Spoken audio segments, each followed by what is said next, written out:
மேடையில் அமர்ந்திருக்கும் அனைவருக்கும் வணக்கம். மேடையை நோக்கி அமர்ந்திருக்கும் உங்களுக்கும் வணக்கம். பத்திரிகை நண்பர்கள், ஊடக நண்பர்கள், இணையதள நண்பர்கள், பிஆர்ஓ புவன் வந்திருக்காரா, அனைவருக்கும் வணக்கம். மேடையில் பேசி கைத்தட்டல் வாங்குகிற அளவுக்கு நான் பெரிய பேச்சாளர் இல்லை. தயவு செஞ்சு நீங்களே ஒரு தடவை கைத்தட்டிருங்க. இந்த கைத்தட்டல்கள் அனைத்தும் காதல் கதை சொல்லவா அந்த டீமுக்கு தான் போய் சேரும். இந்த படத்தில் இயக்குனர் நான் ஷூட்டிங் ஸ்பாட்டுக்கு போகிறதுக்கு நடித்து காமிச்சார். இப்போ கண்ணாடியை கழட்டுறேங்க. அப்படி ஒரு நடிப்புங்க சார். நான் அன்றைக்கே உங்களுக்கு ஸ்பாட்லேயே சொன்னேன். அதனால தான் நேஷ்னல் அவார்டு, நிறைய அவார்டு எல்லாமே கேரளாக்காரங்க வாங்கிட்டு போகிறாங்க. அப்படி ஒரு பர்ஃபார்மன்ஸு அதை நடித்து காமிச்சார். அந்த ஸ்பேனரு அந்த இதெல்லாம் அப்படி எடுத்து வைக்கிறதெல்லாம் இன்னமும் எனக்கு கண்ணு முன்னாடி அப்படியே இருக்குது சார். அவ்வளோ சூப்பராக அது வந்து எப்படி நடிக்கணும் அப்படின்னு சொல்லி காமிச்சார். இங்கே தமிழில் வந்து பி வாசு சார் படத்தில் நடிச்சிருக்கேன். அவரும் அதே மாதிரி நடித்து காட்டுவார். விக்ரமன் சார் படத்துலேயே நடிச்சிருக்கேன். இவங்கெல்லாம் நடிக்கும்போது எப்படி நம்ம உணர்ந்தோமோ அந்த மாதிரி ஒரு டைரக்டர் வந்து சனில் சாரா, அவர் வந்து சின்ன டைரக்டராக பெரிய டைரக்டராக என்னன்னு தெரியாது. ஆனால் அவர் அந்த ஷூட்டிங் ஸ்பாட்டில் அவர் நடித்தது அப்படி இன்னமும் என் கண்ணு முன்னாடி அப்படியே இருக்குது. அவ்வளவு பிரமாதமாக பெர்ஃபார்ம் பண்ணி அதை இது பண்ண, நான் அதில் ஒரு 10% தான் எனக்கு தெரிஞ்சு நடிச்சிருப்பேன். அவ்வளவு சூப்பராக பெர்ஃபார்ம் பண்ணியிருந்தார். அவருக்கு என் மனமார்ந்த வாழ்த்துக்கள். அதே மாதிரி peppermint sir, you don't worry sir, I have little English. இல்லை இவர் வணக்கம் சொல்கிறார். அப்போ அவர் பெப்பர்மெண்ட்டா, இவர் பெப்பர்மெண்ட்டா? கருப்பு சொக்கா தான் பெப்பர்மெண்ட்டா? அப்போ அவர் வெள்ளை சொக்கா? அவர் ஏதோ தமிழ் இங்கிலீஷ் சார். கருப்பு சொக்கா சார் ப்ரொடியூசர் சார், அவர் தமிழ் தெரியுமா? Oh, peppermint means pepper omelette, pepper பாகுவந்தி. ஓ அது அப்போ என்ன சொல்லுவாங்க ஹிந்தியில்? பாகுத் அச்சா. You don't worry sir, omelette put பெப்பர்னா பாகுத் அச்சா. Wait and see, when release I am there, put all peppermint. Okay, so don't worry, I will support. என்னது தமிழில் பேசவா? ஸோ அப்படி இந்த படத்துக்கு கண்டிப்பாக ஒரு ஒரு மிகப்பெரிய வெற்றியை இந்த படம் வந்து கொடுக்கும். அதே மாதிரி நக்குல் பிரதர் இப்போ என்னை பார்த்தவொன்னே சொன்னார், ரொம்ப ஸ்மார்ட் ஆகிட்டீங்க அப்படின்னு சொல்லி சொன்னார். அதற்கு காரணம் நக்குல் தான். ஏன்னா பொய்யலாம் இல்லைப்பா, வீடியோவில் ஆதாரத்தில் இருக்குப்பா. அவர் வந்து சொன்னார். அதுக்கு காரணம் வந்து அவர் தான். ஏன்னா பாய்ஸ் படத்தில் அவர் எப்படி இருந்தாரோ இப்போது எப்படி இருக்கார் பாருங்க. ஸோ இதெல்லாம் வந்து நான் ஜிம்முக்கு போகும்போது யோசிச்சு பார்ப்பேன். அப்படி இருந்தார், இப்போ இப்படி இருக்கார். ஸோ அவர் எனக்கு ஒரு இன்ஸ்பிரேஷன் தான். இப்போ கூட சாங்கில் பார்த்தா இப்போ சமீபமாக நான் ஆடியோ ரிலீஸ்க்கெலாம் கோட்டு ஷூட்லாம் போட்டு வரேன், பார்த்துருப்பீங்க. அதுவும் ஒன் ஆஃப் த யூ தான் காரணம். ஏன்னா கோட் ஷூட்லாம் போட்டு ஒரு ஸ்மார்ட்டாக இருக்கார். அது மட்டும் இல்லை, நான் தேட்டரில் போய் சில அலப்பறையெல்லாம் பண்ணுறேன்ல, அதுக்கும் அவர் தான் காரணம். அந்த எனர்ஜி, அந்த டாம் அண்ட் ஜெர்ரி எப்படி இருக்குவேன், அந்த மாதிரி ஒரு இன்ஸ்பிரேஷன் தான். ஸோ நக்குல் பிரதருக்கு வாழ்த்துக்கள். அதுக்கப்புறம் பொக்கே கொடுத்தாங்க. பொக்கே கொடுத்ததுக்கு மிக்க நன்றி. ஏன்னா நாளைக்கு ஒரு ரிசப்ஷனுக்கு போனோம். அந்த பொக்கை எடுத்துகிட்டு போயிடுவேன். நான் பொய் சொல்ல மாட்டேங்க, இந்த நாக்கு உண்மையை மட்டும்தான் சொல்லலாம். நாளை மறுநாளும் இன்னொரு ஃபங்க்ஷன் இருக்குது. அதனால் producer sir, give me one more bouquet, because tomorrow and day of tomorrow I have 2 program, one reception then one birthday function. So 2 bouquet I give there. So thank you very much. You give payment also, but you now give bouquet also. So I am very happy. அதே மாதிரி Raj Kapoor sir இப்போது சொன்னாங்க, கூலு நீ என்ன பேச போகிறேன்னு தெரியலையாப்பா, நான் ரொம்ப எதிர்பார்ப்பில் இருக்கிறேன்ப்பா, ஆனால் பசி வேறு எடுக்குது, ஒரு டக்குன்னு முடிச்சிருப்பா அப்படின்னாரு.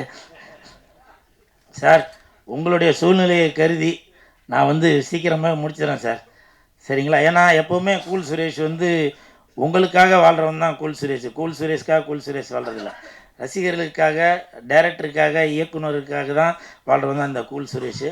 அதனால் டக்குன்னு முடிச்சிடறேன். அப்புறம் இருங்க சார், இன்னும் பேசவே ஆரம்பிக்கல. அப்புறம் அதியமான் சாரை வந்து நான் ஒரு நிகழ்ச்சியில் சந்தித்தேன்.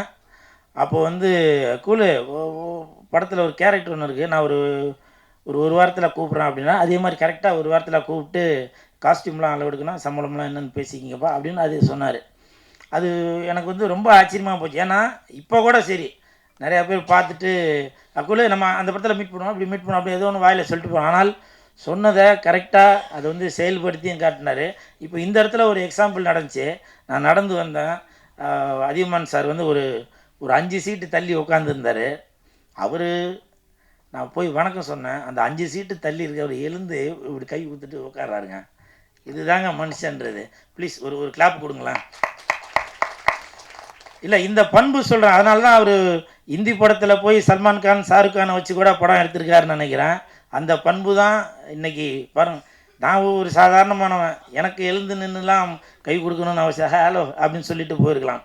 ஆனால் அந்த பண்பு பார்த்தீங்களா சார்? அதியமான் சார், நீங்கள் அதியமான் மட்டும் இல்லை, அசராத மான், அன்பான மான், பண்பான மான், பாசமான மான். நீங்கள் போயிருக்கீங்க அந்தமான், அதனால தான் இந்தி நடிகரை இயக்கியிருக்கீங்க சல்மான். உங்களுக்கு என் மனமார்ந்த வாழ்த்துக்கள். அப்புறம் படத்தோட பேர் பார்த்தீங்க காதல் கதை சொல்லவா. நான் ஒரு கதை சொல்லவா? இது என்ன கதைன்னா, நான் என்னோடய முதல் படம் வந்து காதல் அழிவதில்லை.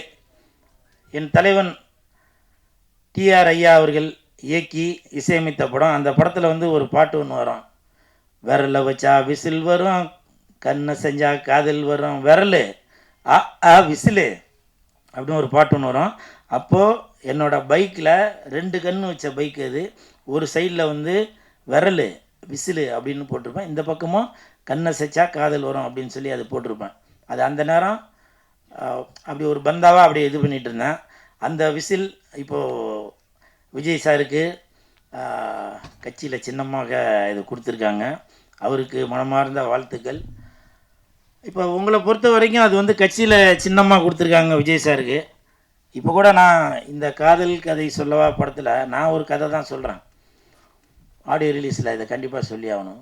இது வந்து ஒரு ஒரு சின்னமாக இருக்கும். ஆனால் நான் காலையில் 6 மணிக்கு எழுந்துக்கிறது, வீட்டில் குக்கர் விசில் அடிக்கும். 8 மணிக்கு குப்பை வண்டி வந்து விசில் அடிக்கும். 10 மணிக்கு நான் பஸ்ஸில் போகும்போது கண்டக்டர் விசில் அடிப்பார். 12 மணிக்கு நான் படம் பார்க்குறதுக்கு தேட்டருக்கு வரும்போது ரசிகர்கள் என்னை பார்த்து விசில் அடிப்பாங்க. 3 மணிக்கு என் பையனை ஸ்கூல்லேருந்து கூட்டிகிட்டு வர போகிறப்போ அப்போ பிடி வாத்தியார் விசில் அடிப்பார். இப்போ கூட காதல் கதை சொல்லவா இந்த ஆடியோ ரிலீஸ் ஃபங்க்ஷனுக்கு நான் இங்கே வந்திருக்கப்போ நான் காரை ரிவர்ஸ் எடுக்கும்போது செக்யூரிட்டி விசில் அடித்தார். லெஃப்ட் வாங்க, லெஃப்ட் வாங்க அப்படின்னு சொல்லி சொன்னார். அது மட்டும் இல்லை, நைட்டு 11 மணிக்கு மேலே எதனா நீங்கள் தப்பு தண்டா ரோட்டில் எதனா பண்ணினீங்கன்னா போலீஸ் வந்து 11 மணி ஆச்சு கிளம்புங்க அப்படின்னு பீச்சிலெலாம் கூட சொல்லிட்டு இருப்பாங்க. அப்படி இந்த விசில் வந்து எல்லாத்துக்கும் பயன்படுறது.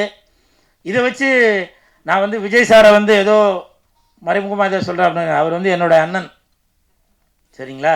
நான் அவருடைய தம்பி. தயவு செஞ்சு நீங்கள் ஏதோ இன்டைரக்டாக வேறு எதுவும் போட்டு விட்டுறாங்க. ஏன்னா நான் எது பேசினாலுமே அது இப்போ கூட இந்த தங்கச்சி சுமையாக என் தலையில் சுமையாக வச்சுட்டு போயிட்டோம்மா. நான் ஏதோ ரிவ்யூ கொடுக்காரு நல்லா கொடுக்காரு சொன்னால் அவர் நெகட்டிவாகவே கொடுத்துட்டு போகிறாரு அப்படின்ட்டீங்க. அந்த மாதிரி நான் எப்போவுமே விஜய் சாருக்கு சப்போர்ட்டாக உள்ள ஆள் தான். அதுக்காக நான் டிவிக்கான்னு கேட்காதீங்க. எனக்கு ஒரு கட்சி இருக்குது, சிஎஸ்கே கட்சி, கூல் சுரேஷ் கட்சி, சரிங்களா? அதுக்கு நீ ஓட்டு போட்டுருமா, சரிங்களா? இதுதான் இந்த விசிலோட கதை, சரிங்களா? அப்புறம் ஒரு ராஜ் கபூர் சார் இப்போ சொன்னாங்க என்னை பற்றி எதுவும் 2026 நான் ஜெயிப்பேனா அப்படின்னு. தம்பி, நீங்கள் வரும்போதே பார்த்தேன் விசில் அடிச்சிங்க, கண்டிப்பாக நீங்கள் ஜெயிப்பீங்க அப்படின்னு சொன்னீங்க. உங்களுக்கு என் மனமார்ந்த நன்றிகள் சார்.